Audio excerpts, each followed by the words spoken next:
लोग पढ़ने वाले हैं वो चैप्टर का नाम है उत्तर। और हम लोग कोशिका को कल ही खत्म कर चुके हैं और हमको मालूम है कोशिका उत्तर जो है यह कोशिका के समूह जिस प्रकार जीवन की मूलभूत और क्रियात्मक इकाई को क्या करते हैं कोशिका करते हैं, उसी प्रकार बहुत सारा कोशिका मिलकर जो है एक उत्तर का निर्माण करता है। और हम लोग बायोलॉजी में दो प्रकार की कोशिका के बारे में अध्ययन करेंगे, एक जंतु उत्तर के बारे में, एक पादप उत्तर के बारे में, दो प्रकार का अध्ययन करेंगे। तो ये क्या होता है, सबसे फर्स्ट लाइन है कि कोशिका के समूह को हम लोग क्या करते हैं उत्तर करते हैं। कोशिका के समूह उत्तर करते हैं और हमारे शरीर में एक तंत्रिका उत्तर पाया जाता है, तो उसका मेन काम है क्या, वो संदेश का वहन करता है। क्या संदेश का वहन, कक्षा 10 में पढ़े थे। अगर आपको मच्छर काट रहा है तो मच्छर काटने की सूचना मस्तिष्क को और मेरुरज्जु के माध्यम से पहुंचता है, तो इसका संबंध करता है तंत्रिका उत्तर। और हमारे शरीर में सबसे लंबी उत्तर होती है तंत्रिका उत्तर, तंत्रिका कोशिका। और रक्त जो है वो ऑक्सीजन का और भोजन का और हार्मोन का और अवशिष्ट पदार्थ जो है उसका संबंध हमारे रक्त है। ठीक, आइए हम पादप कोशिका जंतु कोशिका कुछ प्रमुख अंतर देखेंगे।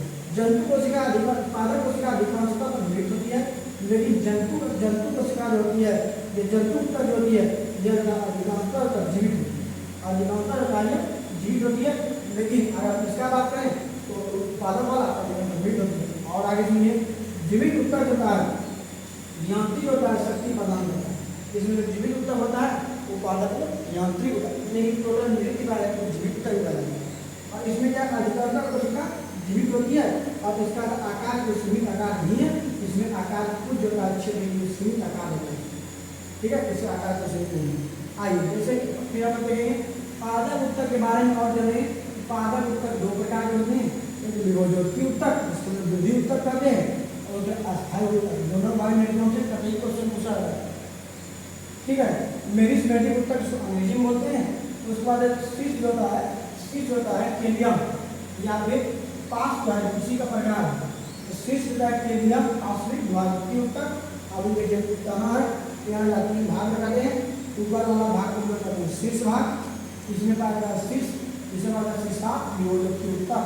इसमें क्या होता है, शीर्ष विभोजोत्पीय उत्तर क्या करता है, जब और तने की लंबाई को वृद्धि करता है, मोशन है।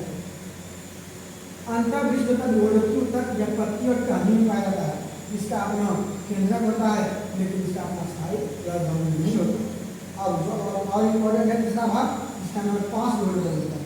पास विभोजोत्पीय होता है कि तने की परिधि जो होती है, मोटाई है तने की परिधि, ये तने की परिधि वृद्धि करता है, उसका नाम है पास विभोजोत्पीय उत्तर। तीन प्रकार देखिए, पहला हम देखे स्विच, दूसरा हम देखे अंतर्वृष्ट, तीसरा हम देखे पास विभोजोत्पीय उत्तर। ये दोनों इंपॉर्टेंट है। शीर्ष का काम है जड़ वृद्धि करता है, और उसका पास का काम है कि परिधि वृद्धि करता है। ठीक, परिधि मतलब घेरा वाला। अस्थायी उत्तर के बारे में पढ़ेंगे, अस्थायी उत्तर के प्रकार के बारे में देखेंगे। अस्थायी उत्तर में क्या आकार, अस्थायी स्थान होती है और आकार होती है और सीमित होती है, इसलिए इसको इस प्रक्रिया की विभेदीकरण। और इसका प्रकार का पहला प्रकार है जिसका नाम है सरल अस्थायी उत्तर। सरल अस्थायी उत्तर को ही लोग कहते हैं पेरेंकाइमम। सरल अस्थायी उत्तर का है जब पतली कोशिका भित्ति बनी होती है, इसी कोशिका भित्ति पतली होती है और बृष्ट होती है। सरल प्रकार कोशिका जीवित होती है।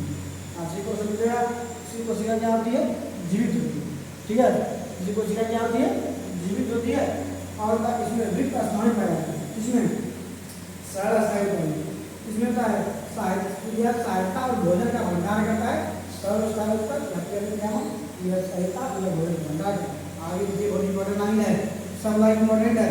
क्लोरोफिल प्रकाश संश्लेषण अंगक है, अर्थात हरित वाला जिसमें पाया जाता है, हरित कोशिका पाया जाता है, उसको क्लोरेंट। और जलीय पदार्थ होता है, जल कुंभी वगैरह हो गया, जलीय पदार्थ हो गया। पौधे में पेरेंकाइम होता है, कोशिका के मध्य हवा को ऊर्जा में खाली स्थान होता है, वह पेरेंकाइम में क्या करता है, सहायता प्रदान करता है कि जल से पहले दूसरे तक चल जाता है। उसका पेरेंकाइम हो गया। पेरेंकाइम से अच्छा क्वेश्चन है कि पेरेंकाइम को पेरेंकाइम कहते हैं। और यह पोषण वाले भाग में पेरेंकाइम जल का संग्रह करता है। जहाँ पोषण होता है वहाँ जल का संग्रह पेरेंकाइम वहीं करता है। और पौधे का लचीलापन जो एग्जाम क्वेश्चन है, पौधे की लचीलापन जो है यह पेरेंकाइम का होता है। पौधे की लचीलापन पेरेंकाइम यह तने होता है, पत्ती दोनों पाया जाता है। और पौधे की कठोरता दोनों, पता ही हर क्वेश्चन है, पौधे की कठोरता और मजबूत एंडोडर्मा, लेकिन पौधे के लचीला टहनी को लचीला और पोलेंडर्मा, लेकिन उसकी कठोर मजबूती प्रदान करता है, उसको हम लोग कहते हैं। उसके ऑस्टेनडर्मा वही कहते हैं दृढ़ उत्तर। नारियल के जैसे छिलका पाया था, नारियल में जो भारी छिलका होता है उसमें पाया जाता है ऑस्टेनडर्मा दृढ़ उत्तर। उसके बाद देखिए लिग्निन मिट्टी होती है, लिग्निन मिट्टी क्या करता है, छिलका के बाद जो नारियल कठोर आवरण है उसमें पाया जाता है लिग्निन मिट्टी, या लंबाई और पतली और मोटी और मजबूती प्रदान करता है उससे लिग्निन। तो लिग्निन के कारण छिलका पाया जाएगा ऑस्टेनडर्मा, और लिग्निन जो है अंदरूनी भाग जो कठोरता प्रदान करता है। तो लिग्निन का शॉर्ट नहीं तक ये हम लोग कर लेते हैं।